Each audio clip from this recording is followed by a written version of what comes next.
Shalom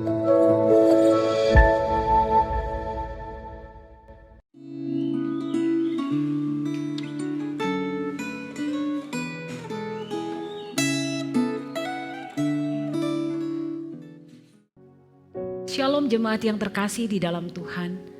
Bersyukur kalau pada hari ini kita boleh ada sebagaimana kita ada, itu semua karena anugerah Tuhan.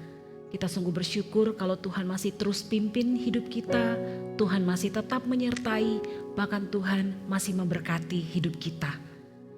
Saat ini sebelum kita akan mendengarkan firman Tuhan, mari kita berdoa terlebih dahulu.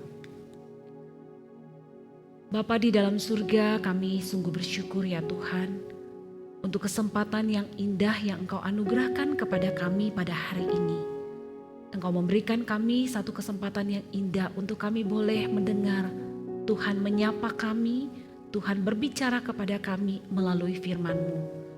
Tuhan, kami rindu supaya firman Tuhan ini boleh betul-betul menjadi kekuatan dalam hidup kami, boleh menjadi jawaban atas pergumulan hidup kami.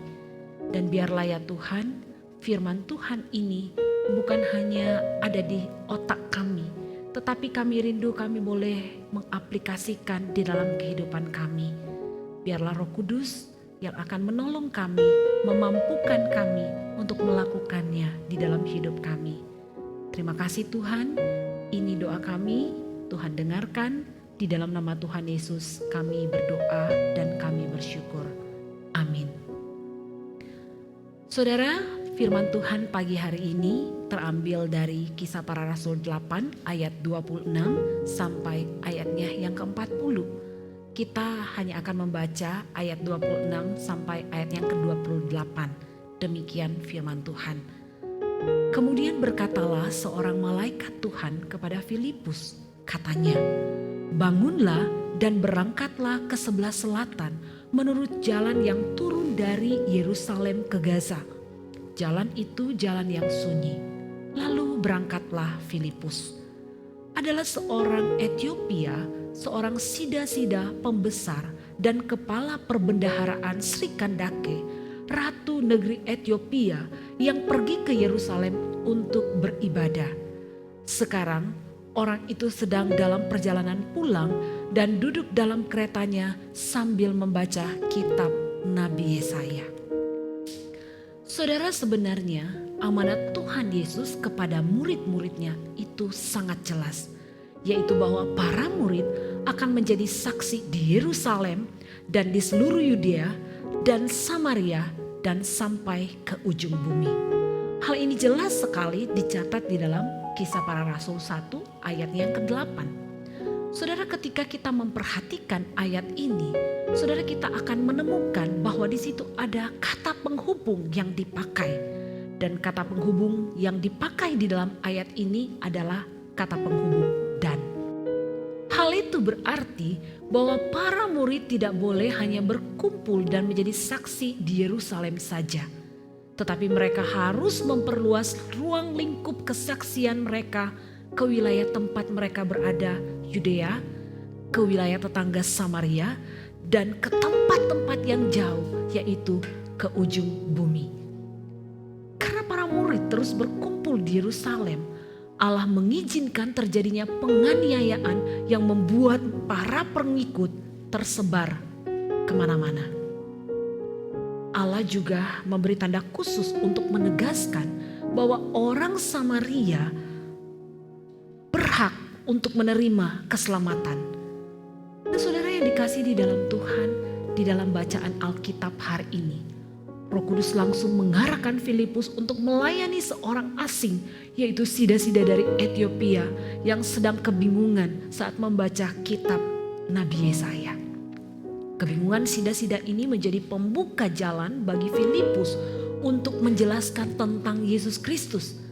Dan setelah mendengar penjelasan daripada Filipus tentang Tuhan Yesus, maka sida-sida ini menjadi percaya, lalu dia dibaptis oleh Filipus. Saudara yang terkasih di dalam Tuhan, bacaan Alkitab hari ini mengajarkan beberapa hal penting bagi kita. Yang pertama, saudara, bahwa berita Injil bukan hanya dimaksudkan bagi diri kita sendiri. atau bagi anggota keluarga kita, anggota gereja kita saja, atau suku kita saja. Tetapi berita Injil harus disebarkan kepada setiap suku di seluruh dunia. Yang kedua saudara, ada banyak kelompok atau suku yang tampaknya mustahil untuk mendengar dan menerima berita Injil. Akan tetapi saudara, sadarilah bahwa kemustahilan itu hanya berdasarkan sudut pandang daripada kita. Tetapi satu hal saudara yang perlu kita ketahui, bahwa tidak ada yang mustahil bagi Tuhan. Yang ketiga, buku atau traktat yang membicarakan tentang Yesus Kristus ini merupakan sarana yang bisa dipakai oleh Roh Kudus untuk membawa orang percaya kepada Kristus.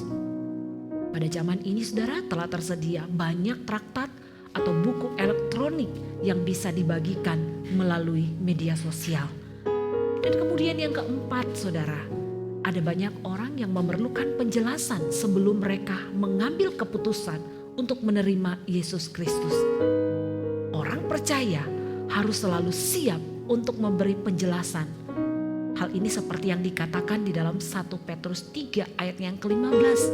Demikian firman Tuhan berkata, dan siap sedialah pada segala waktu untuk memberikan pertanggungjawab kepada tiap-tiap orang yang meminta pertanggungan jawab dari kamu tentang pengharapan yang ada padamu.